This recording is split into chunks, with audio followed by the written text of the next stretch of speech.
నా పేరు తోట వెంకటరామయ్య. నేను ఆంధ్రప్రదేశ్ రాష్ట్ర ప్రాథమిక వ్యవసాయ సహకార సంఘాల ఉద్యోగుల యూనియన్కి రాష్ట్ర అధ్యక్షుడిగా పనిచేస్తా ఉన్నాను. జేఏసీకి నాయకత్వం తీసుకున్నాను. మా ప్రధానమైనటువంటి డిమాండ్లుగా ప్రభుత్వం మీద మేము పోరాటం తలపెట్టాం. గత డిసెంబర్ 6వ తేదీ నుండి ఈ రోజు వరకు కూడా పోరాటం కొనసాగుతూనే ఉంది. అంచెలంచెలుగా మా పోరాటాన్ని ఉధృత రూపం తీసుకెళ్తా ఉంది. మా ప్రధానమైన డిమాండ్ ఒకటే, జీవో 36 ప్రకారంగా పే స్కేల్స్ అమలుపరిచి డిస్ట్రిక్ట్ లెవెల్ సపోర్ట్ ఫండ్ ఏర్పాటు చేసి జీతభత్యాలు చెల్లించాలి. ఇందులో ఏ విధమైనటువంటి నిబంధన లేకుండా జీతభత్యాలు చెల్లించాలి అనేది మా ప్రధానమైన డిమాండ్. అలాగే రెండోది, గ్రాట్యుటీని సీలింగ్ చేసి పెట్టి 2 లక్షలు మాత్రమే చెల్లిస్తా ఉన్నారు.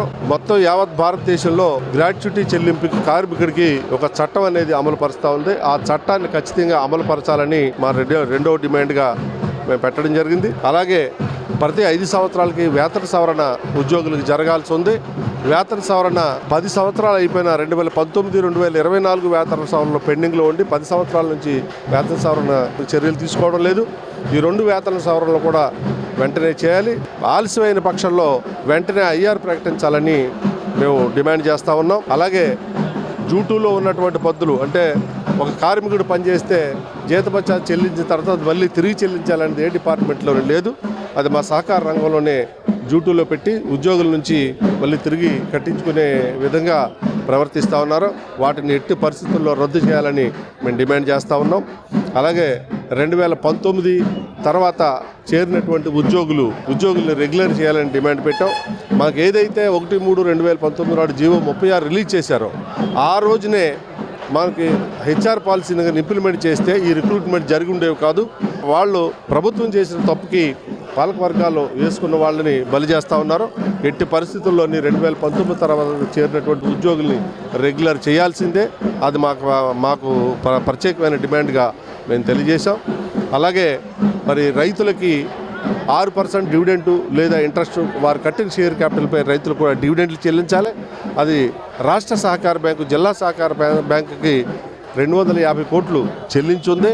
అది క్రింది స్థాయికి జిల్లా కేంద్ర సహకార బ్యాంకులు సహకార సంఘాలకు ఇవ్వలేదు. సహకార సంఘాల నుంచి రైతుకు అందలేదు. ఇది కూడా అందే వరకు కూడా రైతులతో కూడా కలిసి మేము పోరాటం చేయదలుచుకున్నాం. అలాగే ప్రభుత్వ ఉద్యోగులకు ఏదైతే రిటైర్మెంట్ వయసు ఉందో 62 సంవత్సరాలు, ఆ రిటైర్మెంట్ వయసు సహకార సంఘాలకు వర్తించే విధంగా చట్టాలు ఉన్నాయి. అయినప్పటికీ ప్రభుత్వం మోకాలు అడ్డుతూ ఉంది. ఆ చట్ట ప్రకారం మాకు రావాల్సినటువంటి హక్కుగా రావాల్సిన 62 సంవత్సరాల పదవీ విరమణ వయసుని మనకు అమలుపరచాలని మేము డిమాండ్ చేస్తూ ఉన్నాం. ఈ డిమాండ్లో భాగంగా ఈ నెల 5వ తేదీ నుంచి 9వ తేదీ వరకు రిలే నిరాహార దీక్షల ఇక్కడ జరుపుతూ ఉన్నాం. ఈ 9వ తారీఖు లోపల కనుక మమ్మల్ని చర్చలు పిలిచి మా డిమాండ్లు పరిష్కారం కాకపోతే ఇంకా ప్రత్యక్షంగా మేము ఆమర నిరాహార దీక్షకి కూర్చోవడానికి కానీ లేదా ఫర్దర్ ప్రోగ్రామ్స్ చేయడానికి కూడా సిద్ధంగా ఉన్నామని మీ మీడియా మూలంగా తెలియజేస్తా ఉన్నాం. ప్రభుత్వం program AP PACS employees association ప్రధాన కార్యదర్శి, జేఏసీ. రాష్ట్రంలో గ్రామీణ స్థాయిలో సహకార సంఘాల్లో పనిచేస్తున్న ఉద్యోగస్తులం రైతుకి ఎన్నుముకగా ఉండి అన్ని రైతుకి కావాల్సిన సర్వీస్ అంతా మేమే ఇస్తూ ఉంటాం. గత చంద్రబాబు నాయుడు గారు గవర్నమెంట్లో మాకు హెచ్ఆర్ కమిటీ వేసి రాష్ట్రం మొత్తం ఆ కమిటీ సుదీర్ఘంగా చర్చించి తర్వాత దాన్ని ఫైల్ని గవర్నమెంట్కి ఇచ్చినారు. ఆ ఫైల్ 36 జీవోగా లాస్ట్ క్యాబినెట్లో ఆమోదం పొందింది. అమలుకు నోచుకోలేదు. తర్వాత గవర్నమెంట్లో ఇప్పుడు మళ్ళీ ఆ గవర్నమెంట్ వచ్చింది కాబట్టి దాన్ని అమలు చేయమని మేము కోరుతున్నాం. కోరే క్రమంలో సహకార శాఖ మినిస్టర్ అచ్చెన్నాయుడు గారిని, లోకేష్ బాబు గారిని, ముఖ్యమంత్రి గారిని చాలాసార్లు కలిసి విన్నపించుకున్నాం. వారు కూడా సానుకూలంగా స్పందించినప్పటికీ కూడా ఏదైతే ఆ యాజమాన్యం ఉందో ఎండిఎన్ రిజిస్టార్స్ వాళ్ళ దగ్గర నుంచి ఆ ఫైల్ ముందుకు పానీయకుండా అలానే తొక్కి పెట్టి మమ్మల్ని చాలా ఇబ్బంది పెడుతున్నారు. దానిలో భాగంగానే ఈ నెల 6వ తారీఖు నుంచి మేము ఆందోళన కార్యక్రమం చేపట్టాం. 6వ తారీఖున సహకార సంఘాల్లో ముందు నిరసన చేశాం. 8వ తారీఖు సహకార బ్యాంకుల ముందు మండల లెవెల్లో ధర్నా చేశాం. అట్లాగే 16వ తారీఖు జిల్లా సహకార అధికారుల ముందు ధర్నా చేశాం. అలాగే 22వ తారీఖు జిల్లా బ్యాంకుల ముందు చేశాం. అలానే చలో విజయవాడ కార్యక్రమంలో 29 పెద్ద ఎత్తున 10,000 మందితో చేసినప్పటికీ కూడా మాకు ఇంతవరకు పిలుపు రాలేదు, మమ్మల్ని పట్టించుకోవట్లేదు. తర్వాత మా నిర్ణయం రిలే నిరాహార దీక్ష అని చెప్పేసి నిన్నటి నుంచి జిల్లాలో వేడిగా చేస్తున్నాం. నిన్నటి నుంచి అన్ని రాష్ట్రంలో ఉన్న సహకార సంఘాలన్నీ మూసివేయడం జరిగింది. రైతాంగం ఇబ్బంది పడుతున్నప్పటికీ కూడా ఆ అధికారులు కానీ ప్రభుత్వం కానీ నిమ్మకం నీరు ఎత్తినట్టున్నారు. కాబట్టి వెంటనే పిలిచి ఈ విషయాలు చర్చించి మా ప్రభుత్వం మీద ఒక్క రూపాయి కూడా భారం పడని కోరికలు ఇవి. 2 PRCలు పెండింగ్ ఉన్నాయి. అట్లాగే 1/4/2019 తర్వాత రిక్రూట్మెంట్స్ ఆగిపోయినాయి. ఆ రోజు సహకార సంఘం లావాదేవీలు 10 కోట్లు ఉంటే ఈరోజు 30 కోట్లకు పెరిగాయి. సిబ్బంది లేకుండా అట్లా పని చేస్తారు. వ్యవస్థ ఎలా ముందుకెళ్తుందని చెప్పేసి మనం కోరుతున్నాం. కానీ ఎవరు కూడా పట్టించుకోవట్లేదు. ముందు పైనున్న అధికారులు దీన్ని ప్రభుత్వానికి వివరించేటప్పుడు తప్పుడు వివరణలు ఇస్తున్నారని చెప్పేసి మా భావన. దయచేసి దీన్ని వెంటనే మా సమస్యలు సాల్వ్ చేయకపోతే మేము ఆమరణ నిరాహార దీక్ష కూడా పూనుకోవడానికి సిద్ధమవుతున్నాం. ఇది గమనించాల్సిందిగా కోరుతున్నాం. అందరికీ ధన్యవాదాలు. ఈరోజు రాష్ట్రమంతా సహకార సంఘ ఉద్యోగస్తులందరూ అనేక ప్రాంతాల నుంచి ఈ నెల 6వ తేదీ సంఘాల్లో నిరసన వ్యక్తం చేశాము. 8వ తేదీ నిరసన చేశాము. 22వ తేదీ డీసీ ఆఫీసులు నిరసన వ్యక్తం పరిచాము. 29వ తేదీ రాష్ట్ర వ్యాప్తంగా ఉన్నటువంటి సహకార సంఘ ఉద్యోగస్తులందరూ నిరసన వ్యక్తం చేశారు. కానీ ఈ ప్రభుత్వానికి ఏమాత్రం చీమ కుట్టినట్లనే స్పర్శ కూడా లేకుండా సహకార సంఘ ఉద్యోగస్తులతో చెలగాటమాడుతుంది. ఎందుకంటే ఈరోజు మారుమూల ప్రాంతాల్లో కూడా రైతులకి వివిధ రుణాలు అందించాలంటే ఒక సహకార సంఘ ఉద్యోగస్తులకే సాధ్యం. అది సహకార వ్యవస్థకే సాధ్యం. ఎందుకంటే పెద్ద పెద్ద రైతులు కానీ బడా నాయకులు కానీ కమర్షియల్ బ్యాంక్స్లో 1,00,000 కోట్లు 1,000 కోట్లు తీస్తుంటారు. కానీ గ్రామీణ ప్రాంతాల్లో ఉన్నటువంటి రైతులకి వారి అవసరానికి వ్యవసాయ పంట రుణాలు కానీ పౌల్ట్రీ కానీ ట్రాక్టర్స్ కానీ వ్యవసాయానికి సంబంధించినటువంటి రుణాలను అందించే వ్యవస్థ ఏదైనా ఉందంటే అది సహకార వ్యవస్థే అని ఈ పత్రికా ముఖంగా తెలియజేసుకుంటున్నాను. అలాంటి వ్యవస్థలో పనిచేస్తున్నటువంటి ఉద్యోగులను ఏమాత్రం మమ్మల్ని గురించి మా యొక్క బాధల గురించి ఆలోచించకుండా పూర్తిగా మమ్మల్ని సర్వనాశనం చేస్తుంది ఈ ప్రభుత్వం. జీవో నెంబర్ 36ని ఇదే ప్రభుత్వము అప్పట్లో అమలు చేసింది. గత వైఎస్ఆర్ ప్రభుత్వము దాని గురించి పట్టించుకోవడం లేదు. అయినా దేవుడి దయ వలన ఈ ప్రభుత్వం వచ్చింది. దయచేసి మాది చిత్తూరు జిల్లా, మా చంద్రబాబు నాయుడు గారికి చెప్పేది ఒకటి విన్నపము. బస్సు సౌకర్యం లేని మారుమూల ప్రాంతాలకు కూడా మేము నడిచి వెళ్ళి రైతులకు కావాల్సినటువంటి చిన్న రుణాలను అందించి వారికి ముందుండి మేమున్నామని భరోసా ఇస్తున్నటువంటి వ్యవస్థ సహకార వ్యవస్థ. కాబట్టి మాకు 2 PRCలు రావాలి 2019, 2024లో. ఇకపోతే ఒక ఉద్యోగి 40 సంవత్సరాలు ఉద్యోగం చేస్తూ అతను ఇంటికి పోయేటప్పుడు 2 లక్షల గ్రాట్యుటీ ఇస్తున్నారు. దానికి 100 కండిషన్స్. ఇంకోటి చెప్పుకోవాలంటే మన భారతదేశంలోనే కాదు ఈ ప్రపంచంలోనే ఒక వ్యక్తి సంవత్సరం అంతా కష్టపడి జీతం తీస్తే సంవత్సరం లాస్ట్లో చివరిలో నీవు తీసుకున్నటువంటి డబ్బు జీతాన్ని చెల్లించాలి అని ఆడిట్ రిపోర్ట్లో వ్యక్తపరిచే దౌర్భాగ్యం ఈ సహకార వ్యవస్థలో ఉండడం మాకందరికీ చాలా బాధాకరమైన విషయం. కాబట్టి దయచేసి డ్యూటీ పద్ధతులను రద్దుపరచండి. అదేవిధంగా మేము రైతులతో చాలా మమేకంగా ఉంటున్నాం. ఈరోజు ప్రభుత్వం కూడా రైతుల గురించి గొప్పగా చెప్పుకున్న కారణం ఏమంటే దాంట్లో ముఖ్య పాత్ర వహించేది ఒక సహకార వ్యవస్థ అని మేము నిర్మోహమాటంగా ధైర్యంగా విశ్వాసంగా చెప్తున్నాం. ఎందుకంటే రైతులు వాళ్ళ ఇబ్బందులకి చాలా ఇబ్బందులు పడి పెద్ద బ్యాంకులు కమర్షియల్ బ్యాంకులకు పోలేని పరిస్థితుల్లో మా సహకార వ్యవస్థలకు వస్తున్నారు. ఈరోజు బంగారు రుణాలు ఇవ్వడం కానీ ప్యాడీ ప్రొక్యూర్మెంట్ చేయడం కానీ పౌల్ట్రీ కానీ రకరకాల సేవలు మేము అందిస్తున్నాం. కామన్ సర్వీస్ సెంటర్స్ కానీ ఈ సేవ కానీ ఏ బ్యాంకు ఆర్థిక లావాదేవీలు చేసి ఏ బ్యాంకు చేయనటువంటి అన్ని సౌకర్యాలు ఈరోజు సహకార సంఘాలు రైతులకు అందిస్తున్నాయి. కానీ ఆ సంఘాల్లో పనిచేస్తున్నటువంటి ఉద్యోగులు మాత్రం ఏమాత్రం పట్టించుకోవడం లేదు. ఇకపోతే 62 సంవత్సరాలు అన్ని ప్రభుత్వ ఉద్యోగులకు ఇచ్చారు. ఈ ప్రభుత్వము 36 జీవోని గొప్పగా ఇచ్చింది, మీరంతా ప్రభుత్వ ఉద్యోగులు అని. కానీ ప్రభుత్వ ఉద్యోగులకు సంబంధించినటువంటి బెనిఫిట్స్ మాకేమీ వర్తించడం లేదు.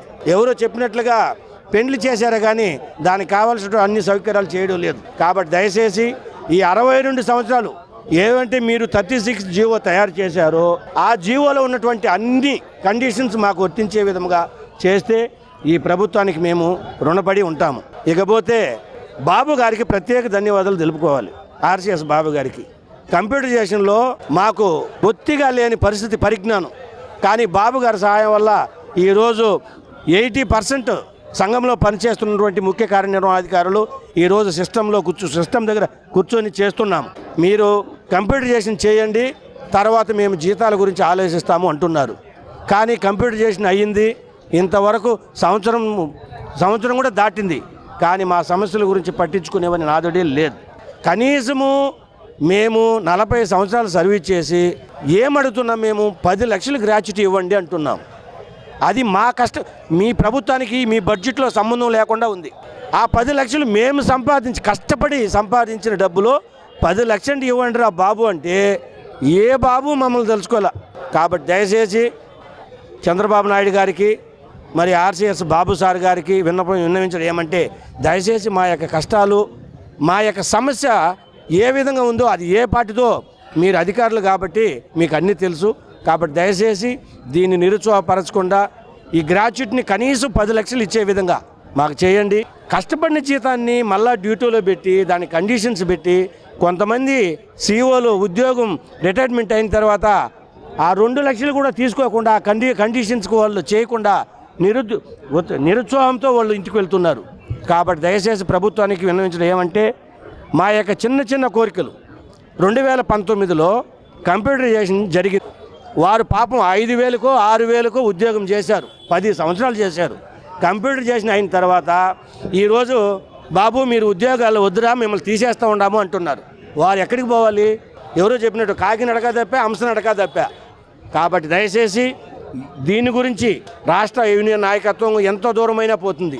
2019లో చేరినటువంటి ఉద్యోగుల్ని తప్పకుండా రెగ్యులరైజ్ చేయాలిగా మేము భావిస్తున్నాము. కనీసము ఇన్ని రోజులు మేము అనేక ప్రాంతాల నుంచి వివిధ జిల్లాల నుంచి వచ్చినా కూడా మా యొక్క బాధలను ఇంతవరకు పట్టించుకుంటే నాదుడే లేదు. ఈరోజు మీడియా ఈ ప్రపంచంలో ఎంతటి ముఖ్య పాత్ర వహిస్తుందో మీకు అందరికీ తెలుసు. దయచేసి మీడియా వారికి ప్రత్యేక ధన్యవాదాలు. మా రాష్ట్ర యూనియన్ పిలుపు మేరకు దయచేసి మీరు మా యొక్క ఆవేదన ఆర్సీఎస్కు పోవాలి, ముఖ్యమంత్రి దృష్టి గారికి పోవాలి, సహకార మంత్రి దృష్టికి పోవాలి. ఆ బాధ్యత దయచేసి మీరే మాకు ఒక సోదరులుగా భావించి మీకు రిక్వెస్ట్ చేస్తున్నాము. తప్పకుండా ప్రతి ఛానల్లోనూ మా యొక్క బాధలు మీరు తెలియజేస్తారని, ఇంకా అనేకమైన చిన్న కోరికలే ఉంది. ఆ కోరికలు కూడా మీ ఖజానాకి ఏమి డోకా పడదు. మా యొక్క కష్టార్జితము, మా యొక్క సంపాదన, మా యొక్క కృషి వల్లనే ఈరోజు సహకార సంఘాలు అనేక విధాలుగా ఒక మారుమూల ప్రాంతానికి కూడా రైతుకు రుణ సౌకర్యం అందిస్తుందంటే అది మా వల్లనే సాధ్యము. అది ఏ యొక్క కమర్షియల్ బ్యాంక్స్ కూడా దీటు రాదు. కాబట్టి దయచేసి ప్రభుత్వం దీని మీద స్పందించి మాకు న్యాయం చేస్తారని, లేదంటే మేము ఆమరణ నిరాహార దీక్ష చేయడానికి కూడా మేము సిద్ధంగా ఉన్నాము.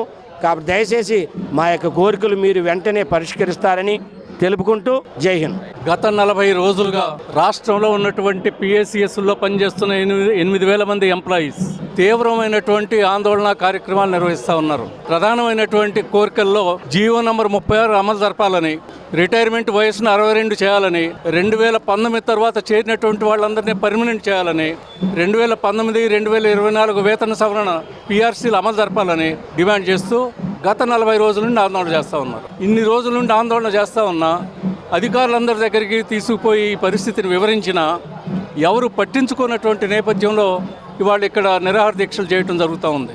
రాష్ట్ర ప్రభుత్వం వెంటనే కలగజేసుకోవాలి. ఎందుకంటే ఈ జీవోని 36 జీవోని ఇచ్చిందే చంద్రబాబు నాయుడు గారు.